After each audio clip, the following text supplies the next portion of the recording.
Bonjour tout le monde, c'est VinceFF. Aujourd'hui on se retrouve pour une nouvelle vidéo et aujourd'hui on se retrouve sur une vidéo un peu technique. Je vais essayer de vous expliquer avec mes mots ce que sont les shaders.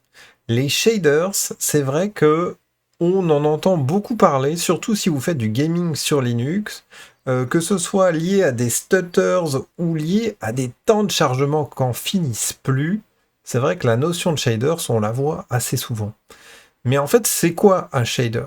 En fait, un shader, c'est pas une texture, c'est pas un polygone, et pourtant, c'est pas si loin que ça. En fait, un shader, c'est un petit programme qui est exécuté par votre carte graphique, qui a pour but de gérer un peu tout votre environnement que vous allez voir visuellement à votre écran. Que ce soit les lumières, les ombres, tout ce qui est reflet, que ce soit dans l'eau ou sur un matériau bien spécifique, que ce soit la gestion de l'eau, de la fumée, des explosions, enfin bref, vous l'aurez compris, les shaders gèrent à peu près tous les effets visuels que vous verrez à l'écran.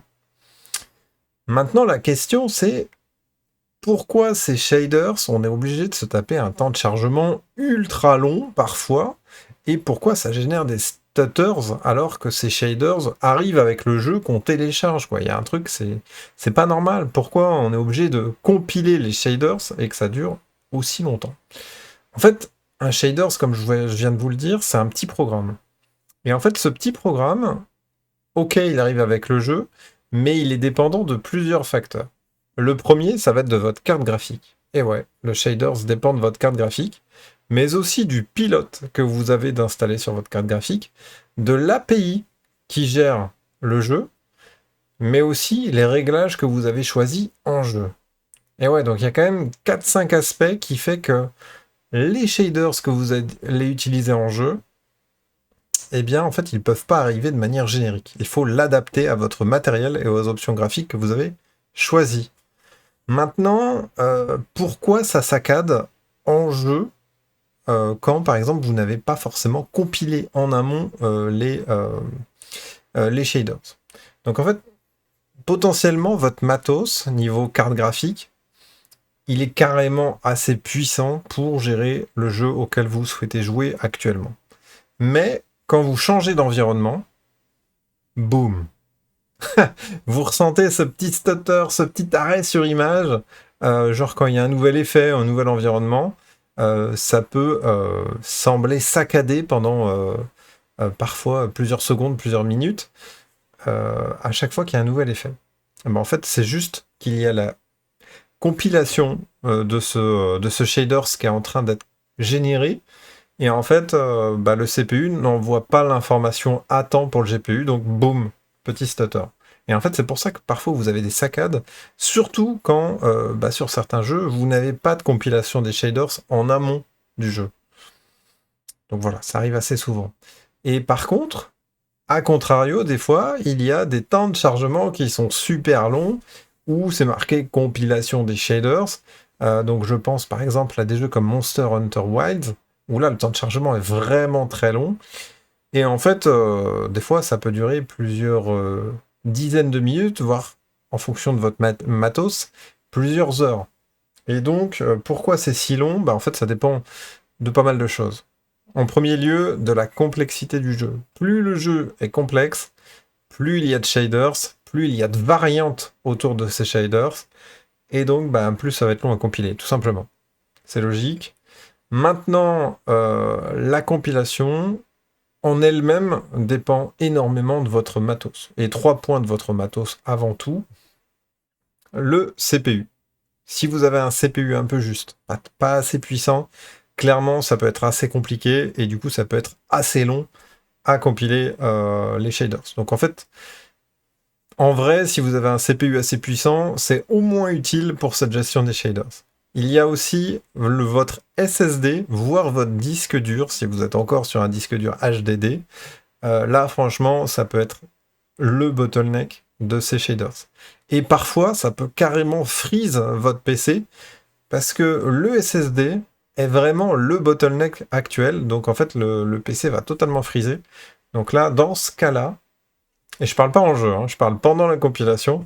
Dans ce cas-là, c'est clairement que vous avez un souci niveau performance de votre SSD et que votre CPU, il n'est pas du tout bottleneck pour ce coup-là. Et troisième cas, c'est si vous n'avez pas assez de RAM pour gérer cette compilation dans de bonnes conditions. À noter quand même, peut-être qu'on va en reparler par la suite, mais c'est assez important ces trois aspects-là, puisque potentiellement le cache que vous allez générer en réalisant la compilation des shaders, vous allez le régénérer plusieurs fois avant de finir le jeu, et peut-être plusieurs fois quand vous allez lancer le jeu. Et ça peut être assez pénible si vous êtes un peu juste sur la gestion des shaders en performance. En plus, nous, on joue sur Linux, et en vrai, le cas Linux, il est quand même assez violent sur les shaders. Puisque, je vous l'ai dit, les shaders dépendent de votre carte graphique, de votre pilote, de votre API. Et donc, en parlant API, si vous êtes sur des jeux qui sont prévus pour Windows, les shaders sont prévus du coup pour DirectX dans la majorité des cas. Sauf que nous, sur Linux, DirectX, on n'a pas. Et donc on passe par Proton, qui lui va passer par DXVK ou VKD3D pour DirectX 12, et qui va convertir, traduire les shaders DirectX vers des shaders Vulkan. Et là, dans ce cas-là, les shaders, c'est super long. C'est très très long, mais en vrai, une fois que c'est fait, ça marche bien. On a des bonnes performances, on a vraiment un bon confort en jeu vidéo sur Linux, mais c'est vrai qu'on se tape des chargements en plus liés aux shaders tout court, le fait de passer de shaders DirectX à shaders Vulkan. Ça veut quand même dire, au passage, que si vous êtes sur Windows, il y a quand même cet impact de shaders. C'est pas propre à Linux d'avoir ces stutters ou des temps de chargement super longs de shaders, puisque finalement, à chaque fois que vous allez changer de pilote graphique, ou qu'il va y avoir une mise à jour de DirectX sur Windows, vous allez vous retaper potentiellement des shaders à recompiler. D'ailleurs, c'est plutôt bien fait quand même sur Steam, puisque quand vous compilez les shaders, ils sont mis en cache, et à chaque fois que vous relancez le jeu, vous n'avez pas la compilation des shaders à refaire. Il faut, le jeu va juste piocher dans le cache, et boum, vous allez pouvoir lancer votre jeu directement. Donc ça, c'est quand même super cool. Mais comme je vous l'ai dit, sur Windows, eh bien, il va aller piocher dans le cache, mais par contre, si vous changez de driver, boum, il va falloir se retaper les shaders, puisque le cache est obsolète, vu qu'il a été généré pour votre ancien pilote graphique. Donc sur Linux, c'est à peu près pareil. À chaque fois que vous changez de pilote graphique, donc de Mesa, de pilote Nvidia, donc il faut régénérer le cache des shaders. D'ailleurs, une simple mise à jour du jeu peut imposer de refaire le cache des shaders. Mais en plus de Windows, si vous changez de Proton, si vous changez de version de Vulkan ou de VKD 3D, potentiellement, vous allez devoir vous retaper le cache des shaders. Et c'est pour ça que, comparé à Windows, parfois ça peut paraître bien plus pénible. Même si, en vrai, ça passe. À partir du moment où vous avez activé le pré-cache, enfin le pré-chargement dans Steam, dans les options de Steam, c'est plus ou moins assez supportable, on va dire. D'ailleurs, il y a une petite, je dirais pas une parade, mais il y a quand même une petite option, c'est-à-dire que si vraiment vous êtes impacté, affecté par le fait de générer souvent les shaders, puisque vous avez un CPU un peu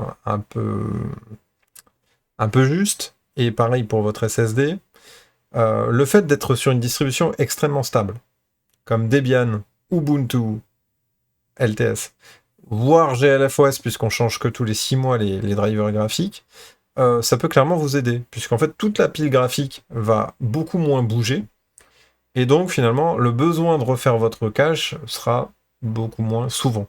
Là où finalement si vous prenez une Arch Linux, une CatchyOS, une Fedora, en fait vos pilotes graphiques vont évoluer très souvent, et donc très souvent votre cache deviendra obsolète, et il faudra régénérer votre cache. Donc on va dire que si vous êtes un peu juste pour la gestion des shaders, ou vous avez juste pas envie d'attendre, être basé sur une distribution stable, voire extrêmement stable, ça peut être un petit atout. Bon, bah voilà, je vais conclure là-dessus, j'espère avoir été clair, parce que le sujet est assez complexe, mais si je devais conclure, les shaders, dans tous les cas, vous ne pouvez pas vous en passer pour jouer aux jeux vidéo sur les jeux modernes. C'est obligatoire, ça gère tous les effets de lumière, tous les effets de matériaux, ça va jusqu'aux pigments sur la peau. En vrai, si vous n'aviez pas les shaders, les jeux ne ressembleraient pas du tout à ça, donc c'est vraiment un non-sens de faire la guerre aux shaders, ils sont hyper importants pour le rendu visuel. Maintenant que c'est fait, c'est que si vous ne faites pas la compilation des shaders en amont, vous avez un gros risque de vous taper des stutters à chaque nouveau effet en jeu. Donc après, si vous avez un très bon CPU, un très bon SSD, potentiellement ça peut passer crème et vous passez la compilation des shaders en transparent, donc c'est-à-dire en temps masqué, pendant que vous êtes en train de jouer. Par contre, si vous voulez le top du top d'un point de vue confort, vous laissez le préchargement des shaders, vous laissez Steam faire son taf, et une fois que c'est fait, vous déroulez, vous êtes de manière assez confort. Maintenant, pour expliquer la différence entre pourquoi sur Windows ça m'impacte moins que sur Linux, c'est que sur Linux, en plus de cette gestion des shaders qui est liée à votre pilote graphique en grande partie, eh bien vous avez en plus toute la couche Proton et des XVK avec AD3D. Donc oui, l'impact des shaders est plus fort sur Linux, mais c'est pas non plus... voilà quoi, c'est pas non plus le drame. J'espère que j'ai été clair, faites-le moi savoir en commentaire, j'espère que vous avez kiffé cette petite vidéo qui est un peu technique, et qui a un but un peu tutoesque, un peu wiki, l'histoire de connaître un peu mieux ce qui se cache derrière ces fichus shaders que l'on attend parfois beaucoup trop longtemps.